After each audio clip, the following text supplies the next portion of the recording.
I didn't calculate those.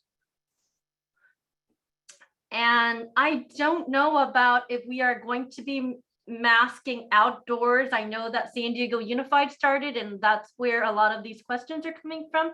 I haven't gotten any new information, but I do know that a few things are starting to change. I'm going to be able to tell you that now. Even if your child was in a class and we were trying this out as a district, and the district just released that even if your child is not the close contact, you'll get a letter to the classroom saying that you're not a close contact to the parents of room such and such.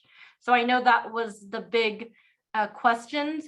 And I know we tried it out with one class, but those letters aren't generated for me. They're generated from our district office, who gives it to me to forward it out. But we tried it with some of the schools so far, sending a letter to the parents in the class, even if they weren't identified as a close contact, which ultimately lets you know that it was in class without explicitly stating it, because it would say like, dear parents of room 99, your child is not a close contact, which is confirming that it happened in your classroom. So there is going to be another layer of letters that are going to be starting to come out, implemented from now forward. And I think those were the main hot button questions. Brenda, did I miss a hot button question that you think that I should, or we could touch upon it later? I think you covered it. Okay. Peterson, yeah. Okay, we have the amazing Miss, our counselor, and her space is something I wish I could give you all a tour of, but I'm going to actually have her just introduce herself and start, since we have a few minutes today. Such short time today together. All right. Good morning, everyone. My name is Ronnie Nokan, and I am the new school counselor at Adobe Bless. And I was hoping I put together a little presentation for you so that we can kind of review the purpose of my program this year, what some of the goals are, and how I'm here to help support not only your children, but you as well. So I'm trying to see here if it's going to let me do this. And almost there. All right. Can everyone see that okay? Okay. Yes. So even though I'm new to Adobe Bless, I've actually been a counselor for quite some time, 16 years, actually 8 years in Poway Unified. And you may or may not already know this, but Poway Unified has really put an emphasis on the importance of mental health this year. And so school counseling time has been increased across all of our elementary schools. So you had a wonderful counselor for the last 4 years. Her name is Ivana. And because her time increased at both her school sites, she's now at her other site. And I had the opportunity to join you here at Adobe. My prior school was at Design 39, working with students TK through 8. So I have 3 days a week, Monday, Tuesdays, and Wednesdays. And I work with Alice Berger, who a lot of your students already know. She's our student service assistant, and she's there Monday through Friday, about 9:30 to 12:30, although she does stay a lot later on most days. And we work as a team. The purpose of her job is to do classroom lessons and then reinforce what she's teaching in the classroom on the playground. So I'm very excited to be working with her this year. So some of you may or may not know what a role of a school counselor is in an elementary school setting. I think there's a lot of misconception that counselors are just there for students who have problems, or maybe a student's in trouble, when in fact our role is really to work with all students and to provide what we call a comprehensive school counseling program. So we really want to work on skills with students that address their personal social needs, their academic needs, and even college and career development, starting at the elementary school level. And we do that in a variety of ways. It might be individual counseling, so meeting with a student one-on-one, possibly in a small group setting, maybe running informal lunch bunch activities to build connection on the campus, social emotional learning, which I'm going to go to on the next slide in greater detail, providing consultation to parents and families, as well as teachers and other staff, connecting families to outside resources when necessary, and then of course, handling any grief or crisis that might come up for our students and families.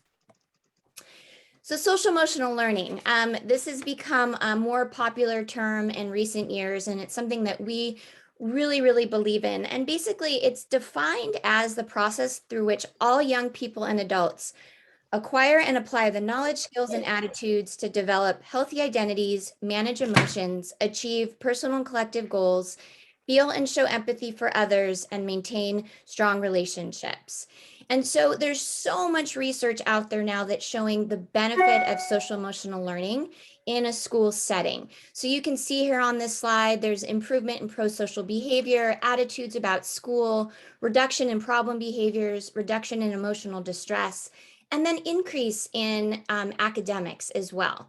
So when it's done and it's done right and it's reinforced at home, it can really make a significant impact on student success, not only in school, but in the rest of their life. So what does social emotional learning look like at Adobe Bluffs? So there are some programs that we've had in place for quite some time. We use a curriculum that's called Second Step, and Second Step lessons are given in all classrooms, TK through 5. And because of the increase in counseling time and the emphasis on emotional wellness and health, those lessons are actually going to be increased this year. This is a research-based program. It's board approved. And at elementary schools across the district, we're really standardizing the content to ensure that all students have access to this great material. You might have already received an email from me that told you that we're also using Kelso's Choice for problem solving. And this is a great program to supplement Second Step. And it really teaches children that they have the power to solve small problems on their own. And by doing that, they're building emotional regulation. And then lastly, we are an official No Place for Hate school. This is a program that we're going to continue this year. And what it requires are 3 school-wide programs that really build safety and community and inclusion on campus. So I'll be supporting all 3 of these programs throughout the year. During my counseling introduction this past week, I think we got into almost every classroom except for 2, which we're going to do this week. This was a slide that we shared with our students, reminding them, what does a counselor do? How can they help you? And I talked a little bit about the importance of mental health and how, as a counselor, I believe it's just as important as our physical health, and it's completely connected. And so we're here to provide them strategies for supporting their mental health. We can help them with issues related to friendships or maybe building new friendships. A lot of our kids have been out of school for a while or wearing masks and need some practice with those social skills. And we can also help them with anything academic related too. So that might mean time management and study skills. We went from having tons and tons on our plates to having nothing on our plates to now back to having everything, keeping our lives very busy. So we talked a lot about how do we manage our time? How do we handle stress when we have a lot of things going on? So the counseling center. So as Mrs. Peterson mentioned, I tried to create a new space this year where students feel like they can come to relax, to reset. I am not a therapist. I do not do therapy with kids, but I do provide them solution-focused problem solving. The goal is really to have the students feel comfortable and safe and ready to learn as quickly as possible. So I'm in room K. Some of the kids have come by just to see the space. I'm really about removing the stigma of talking to a counselor. I don't want them to ever feel that they're in trouble when they come to see me. It's really about integrating myself into the community of the campus so that they know that anyone can come and chit chat. They don't even need to have a problem. Maybe they're just curious, how do I get more involved in campus? What are some things that I can do this year to meet others? So that's how the space was designed, to really be relaxing and peaceful. So what do our students need help with? I'm really about data and looking at data and then planning a very thoughtful counseling program that meets the needs of our students. So this past week, when I went in to do my presentations, I did do an informal survey with our 4th and 5th grade students, just to get a sense of like, what are some things that are going on and where can we dedicate our time? So 36% of our 4th and 5th graders indicated that they could benefit from having some individual counseling at school. An additional 30% indicated they would like to be part of maybe a counseling group that's focused on a specific topic. And then I asked them, what are the things that you really just need help with overall? And 46%, this was the biggest category, indicated that they would like help with feeling better about themselves. And so that's really going to be part of my focus this year is how do we work with students on feeling better about themselves, building their confidence about being students on campus, working with others, and building relationships.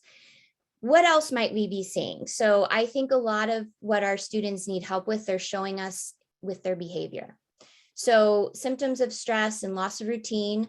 This is our 3rd academic school year that has had the pandemic impacting us in some way. And I think for a lot of us as parents, as educators, and then as kids, we expected this year to look different than what it's looking like so far. I think a lot of us thought we were coming back and maybe not having to wear masks and not as much quarantining happening. And that's not the experience quite yet. And so with change and comes loss. And so we've had a lot of loss and grief and a collective trauma in our lives, both as adults and for our children. So you might be seeing things like moodiness, big reactions to small problems, more tears, maybe some sleep problems, extra snacking, extra quarreling, either with parents or with siblings, harder to encourage physical activity. And this is actually across the United States. I am part of a school counseling group with thousands of counselors from schools all over in every state, and we're all seeing the same thing. And so we know that that kind of needs to be our priority this year is helping kids really manage emotional regulation and dealing with stress. So it's like Maslow's hierarchy of needs. If we don't do that, it's going to be difficult for kids to learn.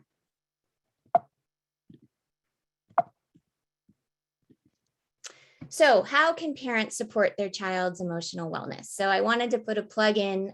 This flyer was just emailed out this week, and we're going to send it out again this weekend. But I am partnering with other school counselors at our feeder elementary schools at Deer Canyon, Park Village, and Canyon View. And we're going to be presenting a free workshop 6 o'clock on September 9th.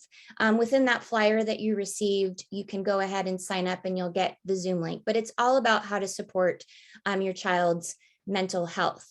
This is part 1 of a 3-part series. We'll be working together throughout the year to provide these free workshops for parents.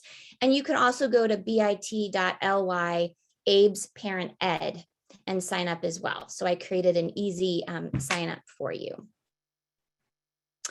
So even though we're going to be going into greater detail in the presentation coming up on the 9th, I just wanted to provide you some maybe quick ideas and things that you might be able to start implementing at home right away. And so I think that as parents, what we can really be focusing on with our kids is the 2 concepts of self-awareness and self-regulation, which is part of building emotional intelligence.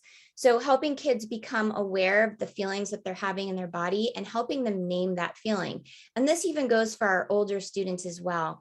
And recognizing, yes, this is a feeling I've had before. Today I'm feeling overwhelmed, I'm feeling frustrated, just getting it in the practice of using that language. And then self-regulation.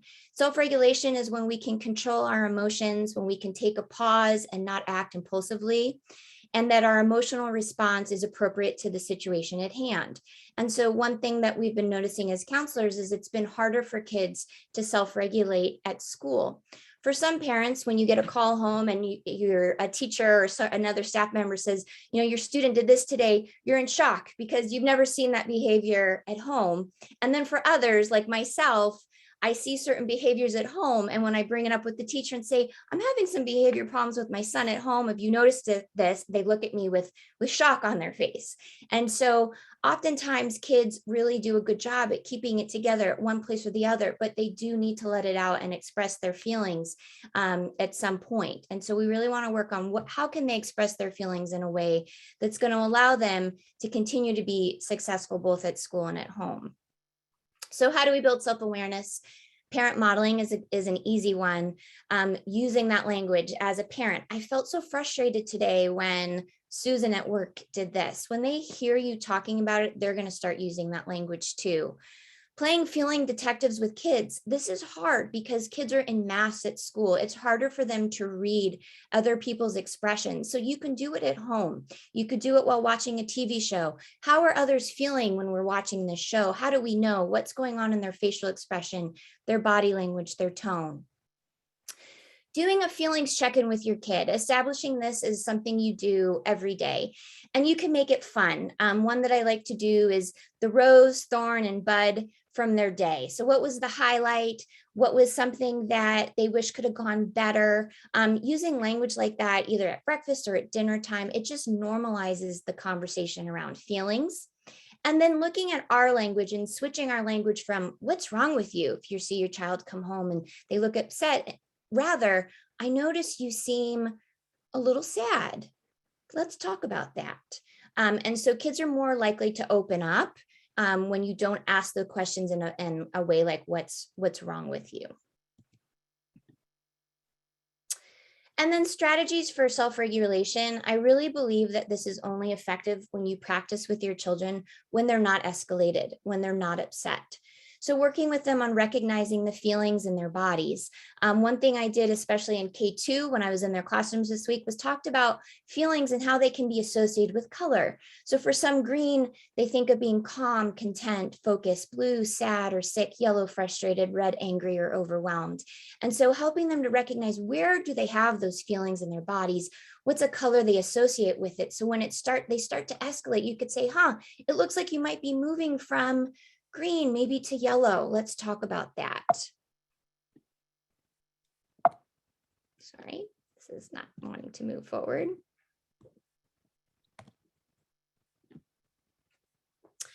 Something that I started last year with my kids is what I call a mindful morning meeting. So I know mornings can be very busy and very chaotic. And when we get out the door that way, I know I feel stressed, my kids feel stressed. And so we've tried to build in a few extra moments every day to just do that check-in that I talked about before. You can use a feelings thermometer or the rose and bud thorn.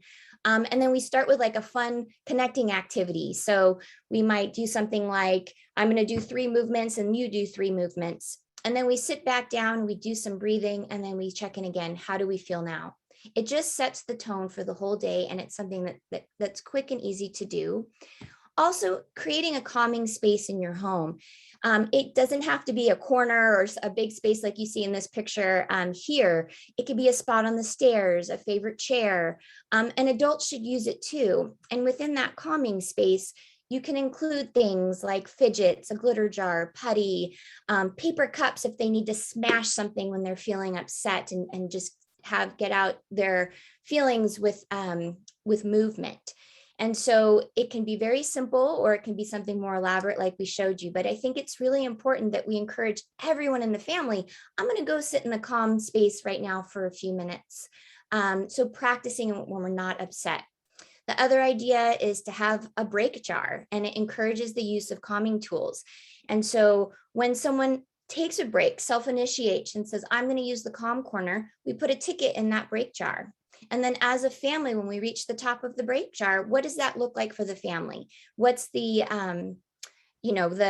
prize that you're working towards? Maybe it's playing an extra game on family game night. Maybe it's a family bike ride, something that you decide when we reach the top of that break jar, we're going to work on this together.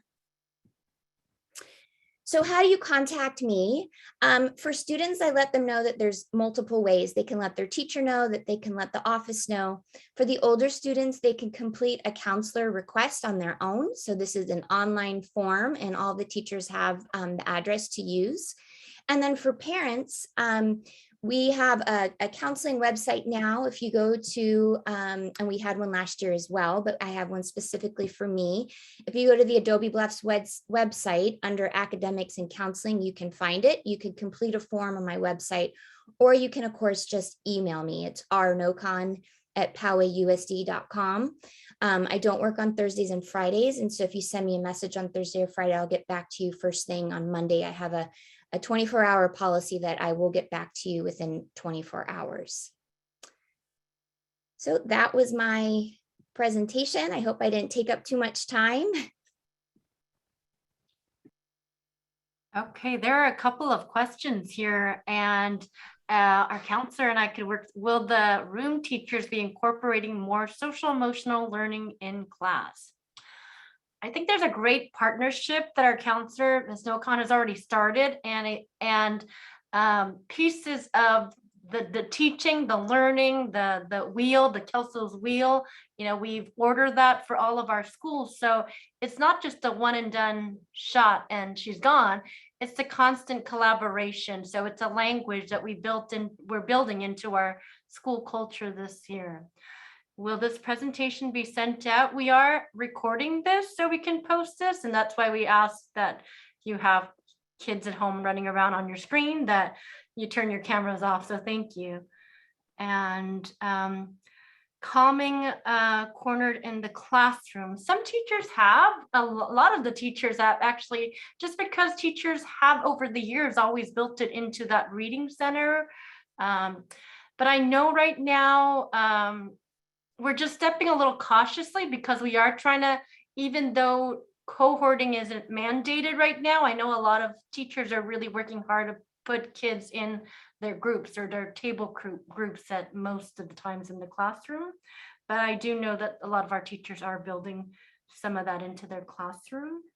And I just want to add as well, I'm going to be trying to apply for a grant that's offered to counselors and administrators. It's for $500. I've applied for it before at other school sites, and that's going to be, the goal is to purchase materials to help teachers who want to establish a calming space in their classroom so they can have various tools and books and activities available to them.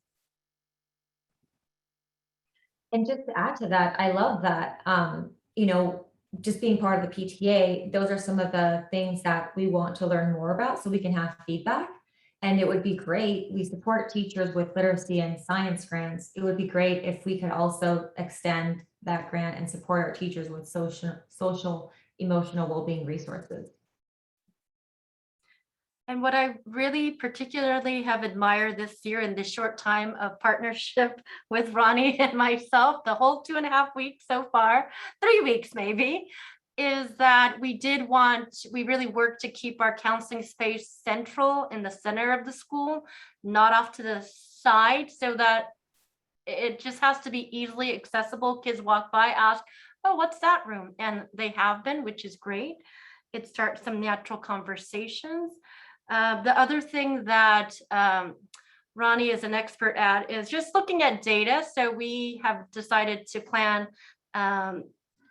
weekly or bi-weekly, twice a month meetings to look at our data, because it's not always about, I know that we for so long focused on what discipline data looks like, but we want to look at more of behaviors and what our students need. So, we've developed a way that she can capture that, a snapshot of that along with our staff. Because we think of a referral as when we were in school, a referral is not anything positive. So we're really trying to take that away and maybe just look at things that we're catching. If we're catching it often throughout the day, throughout the weeks, that's something that we want to focus on together. There is this helplessness, of the school year. And I think, I have a teaching credential like the teachers, but what I appreciate most about counselors and people who have the pupil services credential is that they really do provide that specialty expertise in when we collaborate together as teachers. So she is a teaching partner and a school leader in every way and form. Anything else as we log off? We had a great question, Principal Peterson. People want to get to know you. They're asking, what's the best way to do that? Oh gosh. Well, let's decide on that together, Miss Brenda. I do want to get to know our community and what motivates me and inspires me, and my hopes and dreams for our our school becoming one school. And I know that I said that before, but I want to explain to you what I mean by that. I know that, there are different populations of people, Gen Ed, who live across the street to Adobe Bluffs. There are populations who chose it as a specialty school, driving quite a distance. And we have our amazing ASD population, our growing special ed population that I am equally so excited and passionate about serving to the best of my abilities. And we're just going to have to maybe create, this time it seemed very important to have our counselors speak, just because I think as adults too, our social emotional well-being is being tested. And, I always talked about that seeping into our children and my own children, and the letters that I continually get from my kids' school. But I do definitely think we could create some more opportunities, that it's more casual talks. And Brenda, I love that question. Yeah. Let's work on that together. Maybe it's a more, maybe it's not the coffee talks that we are trying to create right now, is really bringing on some different presenters so who is on campus.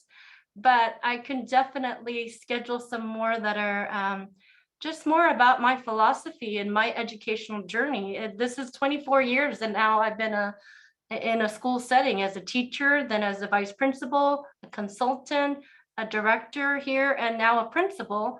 And, I would like to share some of my without having, I know so much been about just school policy, beyond the school policy, what drives me every morning. So let's schedule that. I'll talk to Miss Brenda about what's the best. Yeah, I love the feedback. I think these coffee talks are a great place to start. But also, as you start to get involved in other parent organizations like the PTA, like the foundation, Principal Peterson is a representative in both of those. So those are opportunities that are already established. However, given that there's an interest, we will definitely take your feedback back and brainstorm some ideas on how to get to know Ms. Peterson a little bit more. There's also a YouTube video that was recorded when Mr. Park departed and introduced Ms. Peterson. We will link that up in the notes, because that was my first introduction to Principal Peterson, where you could hear her background. She shared a lot of passion, and that's where I became a great supporter. So we'll send that out and brainstorm. Thank you so much, Counselor. I think this was amazing, and you can see on the feedback that they agree that this was much needed. So I think the main call to action is going to be to read the follow-up notes, and be sure that you are registered for the remainder of the coffee talks for the year, because they will be held every first Friday of the month. But I think this was a great first talk. Thank you so much, everybody, for being here. Thank you for having me. Bye, everybody.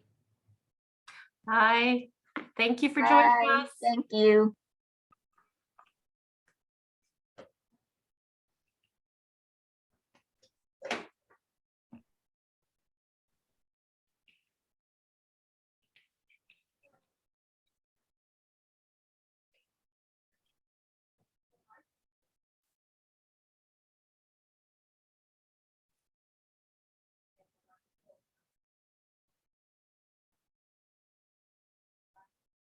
Bye, everybody. Okay, I copied the comments, but I know that they'll be recorded. All right, happy Friday. Bye-bye.